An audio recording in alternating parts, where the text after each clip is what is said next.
What's up guys, Michał Tech Test Tutorials, and just yesterday Apple released iOS 9.3 for all the devices. Also iPad third generation is supported. This is a update available over the air, almost 200 megabytes. It takes around 30 minutes to install this on iPad3. Now, not a spoiler alert, but I don't think that that's the update that you definitely need to install, mostly because there are not a lot of new features that you are going to gain after installing this update. However, if you are running iOS 9.2 or iOS 9, I guess you could do this update. There are always some security features, things like that. Could be nice to install this. Now, one of the biggest things in terms of the new version of iOS is this night shift mode.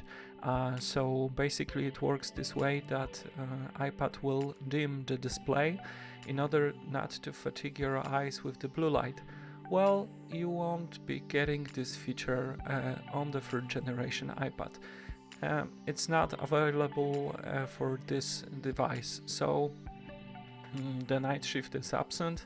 I kind of was disappointed again a bit because, well, I basically use this iPad for reading iBooks, sometimes web pages, and this option seems to be kind of cool, and that you could change the color temperature, especially if you are like me reading in the evening or just before you will go to bed. And honestly, right now at the moment on the third generation iPad, reading is probably the only thing that you will be able to do. So it kind of sucks that we are missing this feature on this iPad. However, what can you say? About the performance on this iPad, as you probably know,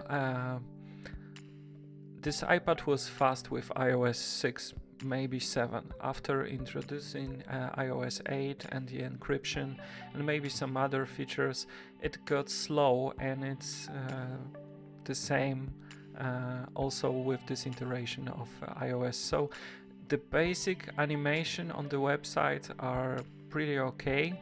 If you change the orientation and you've got only the one app open, it works fine, relatively smooth. So what you can do is you can read, you can view the pages, although sometimes switching between applications, cards, opening a new tab in a Safari takes a moment, but okay, it kind of works. I guess you can use this device for reading. With that being said though, I've noticed that when I'm using iBooks, which is again something that I use pretty often, it works slower than it was before, even with iOS 9. So no night shift, and this device became even slower than before. So I was kind of disappointed again for the second time, but there is an explanation for all of this, why this iPad is slow, and you can run a Geekbench on your iPad and see where this device is. You can see the score 250 on the list and how it stacks against all other Apple devices that are being produced right now. Or even if you take a look at something like iPhone 5 or iPhone 5C, and you are just a little bit above iPhone 4S. So this device really shows its age, and probably it will never be as smooth. It's some kind belong to this iOS 6. You remember probably that iPad, the fourth generation iPad, was introduced after a half year, so relatively fast.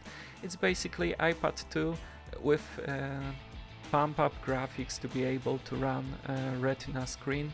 And right now, at the moment, you can read, you can do some reading, you can browse pages in a web, you can view photos, and that's basically it. So what I wanted to say is that this update is really not mandatory. You won't gain any new features. it won't make your iPad run faster. Probably the best days of this device are already over. And that's basically it, guys. I really hope that you enjoyed this short overview. Toss me a like, hit subscribe button for more content, and see you next time. Bye!